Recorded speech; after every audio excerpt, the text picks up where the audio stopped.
Set my spirit free. Yahweh Shaddai. Malakas na palakpak sa ating Panginoon.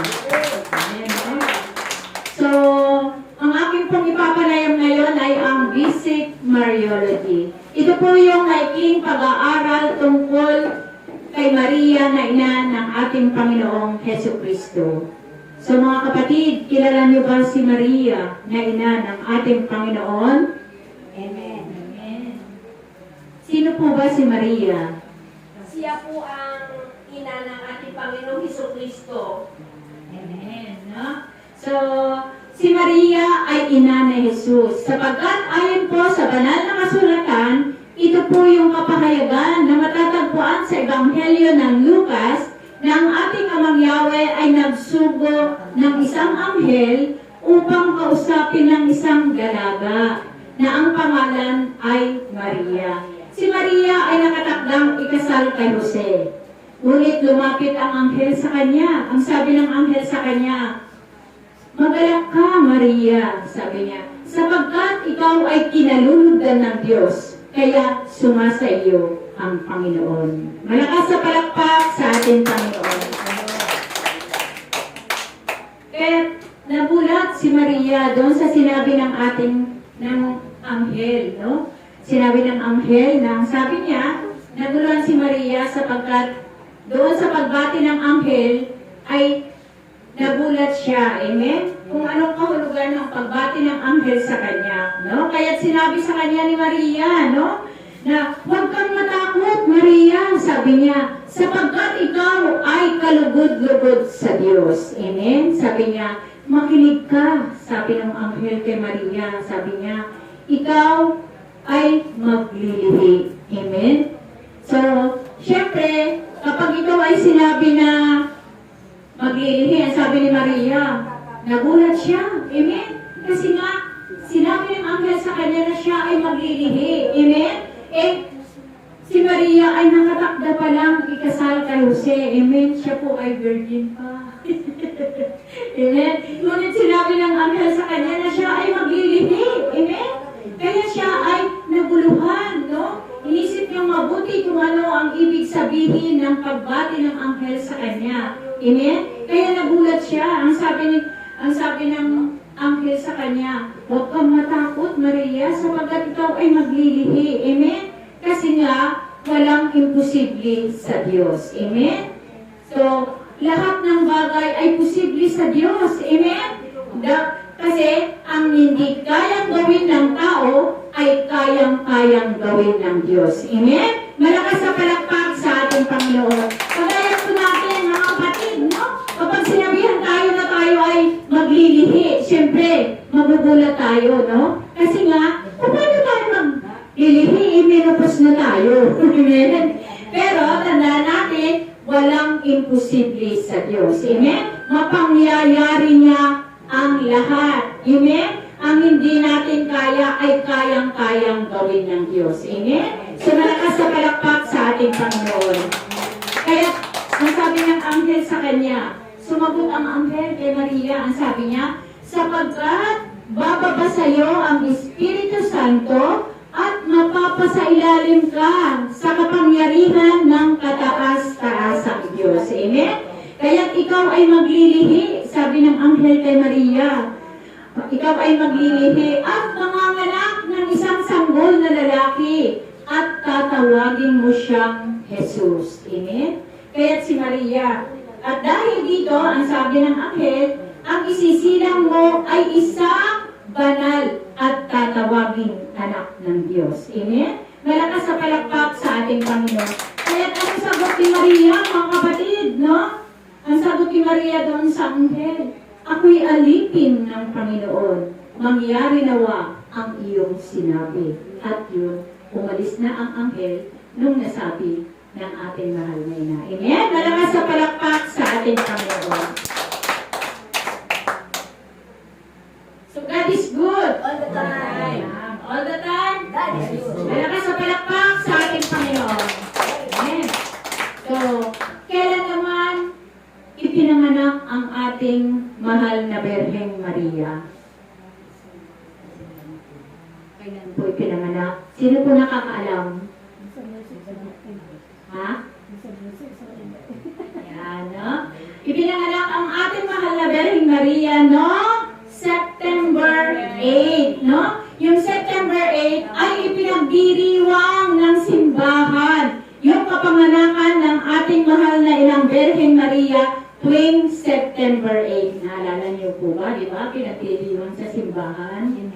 Amen, no? So, saan naman ipinanganak? Saang lugar naman ipinanganak ang ating mahal na Birheng Maria? Meron po ba? Nakakaalam? Yan, sirit na, no? So, ipinanganak ang ating mahal na Inang Maria sa Nazareth, Galilea. Amen? Doon siya ipinanganak. Amen? So, sino naman ang kanyang mga magulang? Anong pangalan ng kanyang ina? Sino po nakakaalam? Pangalan ng inanim ng ating Birheng Maria. Amen? Sirit na rin. Amen, no? So, ang pangalan ng kanyang ina ay si Santa Ana. Amen? Tandaan natin, kapag tinanong sa inyo kung sino ang nanay ni Mama Mary, dapat alam ninyo. Amen? Si Santa Ana ang pangalan ng kanyang ina. At ang pangalan ng kanyang ama, sino po? Wala, si Richie. So, ang pangalan ng kanyang ama ay si San Joaquin, no? Ang pangalan ng kanyang mga magulang ay si Santa Ana at saka si San Joaquin. Amen? Malakas na palakpak sa ating Panginoon. Sapagkat itinalaga siya ng kanyang mga magulang, ang ating mahal na ina, itinalaga siya ng kanyang mga magulang sa Diyos, sa isang templo ng mga Hudyo, nung siya ay 3 taong gulang pa lang siya. Amen? Napakabata. Ilan taon na po siya? 5, tamo. Si Mama Mary ay itinalaga siya ng kanyang mga magulang, 3 years old pa lang siya, no? Naglilingkod na ang ating mahal na Birheng Maria sa ating Panginoon. Amen? Malakas sa palakpak sa ating Panginoon. Amen? Para ganasin niya ang buhay sa templo bilang mag-aaral. Amen? Kaya nga ang ating mahal na ina, 3 years old pa lang siya, naglilingkod na siya sa Diyos. Amen? Kaya nga mapalad tayo. Amen? Kasi nga, hindi pa tayo kasi ganyan uugod-ugod, no? Ay tumugon na tayo sa Panginoon. Amen? Mapalad tayo kasi nga sa pagtawag ng Diyos, tayo ay dumalo. Amen? Sa ganito. Amen? Kasi nga, tinawag kayo ng Diyos. Amen? Malakas sa palakpak sa ating Panginoon. Kaya nga, mapalad tayo, kagaya ko, no? Mapalad pa rin ako kasi kahit na may edad na ako, senior na ako, ay nakatugon pa rin ako sa panawagan ng Diyos. Amen? Malakas sa palakpak sa ating Panginoon. Kaya kayo ay mapalad kasi tinawag kayo ng Diyos sa araw na ito. Amen? Malakas sa palakpak sa ating Panginoon. So, kailan naman ipinagdiriwang ang pagkareyna ng Birheng Maria ng langit at ng lupa. Amen? Pagkareyna ng langit, ng ating Birheng Maria ng langit at ng lupa. Amen? Sirit ulit. Kaya palagi, dapat tandaan natin, no? August 22, 1954, no? Nung itinalaga siya na pagkareyna ng langit at ng lupa. August 22, 1954. Kaya nga, tuwing August 22 ay ipinagdiriwang ng simbahan yung pagkareyna ng ating mahal na Birheng Maria ng langit at ng lupa. Amen? Malakas sa palakpak sa ating Panginoon. Kaya nga tandaan natin, August 22 ay ipinagdiriwang sa ating simbahan. Amen? So, malakas sa palakpak sa ating Panginoon. Kaya nga sa ating mahal na Inang Maria, ay kinikilala siya bilang Reyna ng langit at ng lupa. Amen? Malakas sa palakpak sa ating Panginoon. Bakit siya naging Reyna ng langit at ng lupa? No? ng lupa? Sino pong nakakaalam? Yan, no? Kaya siya naging reyna ng langit at ng lupa sapagkat siya ay ina ni Jesus. At si Jesus ay hari. Amen? Kaya siya ang reyna ng langit at ng lupa. Amen? Malakas na palakpak sa ating Panginoon. Kinikilala siya, kaya nga ang ating mahal na Virgin Maria ay kinikilala siya bilang ina ng simbahan at ina ng lahat ng Kristiyano. Amen? Sapagkat sila ang namamahala ng langit at ng lupa, ang ating mahal na Virgin Maria at ang ating Panginoong Hesus Kristo. Amen? Malakas na palakpak sa ating Panginoon. So, alam niyo ba yung aparisyon ng Fatima? Siguro naaano niyo yun, no? Gomar. Naano mo yun, no? Yung aparisyon ng Birhen ng Fatima. Amen? No? Kipin ko sa inyo. No? Ang unang aparisyon ng Fatima, ang unang aparisyon ng Birhen ng Fatima ay naganap noong May 13, 1917. No? Noong May 13, 17, ito ay naganap. Ito yung aparisyon ng Fatima. Ito yung unang aparisyon ng Birhen ng Fatima. No? Ang Birhen ng Fatima ay nagpakita doon sa 3 bata. No? Na ang pangalan ay sina Lucia dos Santos at ang kanyang mga pinsan na mga kapatid na si Francisco at Jacinta Marto. Amen? So, malakas sa palakpak sa ating Panginoon. Ang 3 bata ay nagpapastol ng tupa doon sa Fatima, Portugal. No? Ang 3 bata ay nagpapastol ng tupa doon sa tinatawag nila na Cova de Area. No? Habang sila ay naglalaro, yung 3 bata, ay may nakita silang kumikinang na parang kidlat, no? Alam niyo ba yung kidlat, di ba? Nakakatakot yung islap niya, no?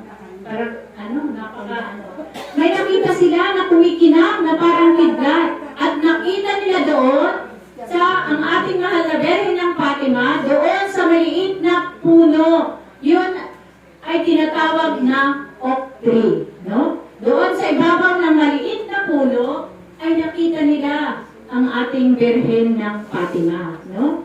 Ayon kay Lucia, ang ating Birhen ng Fatima ay nagniningning na parang, nagniningning na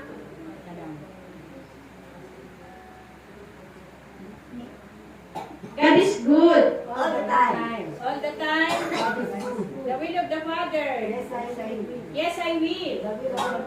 Malakas sa palakpak sa ating Panginoon.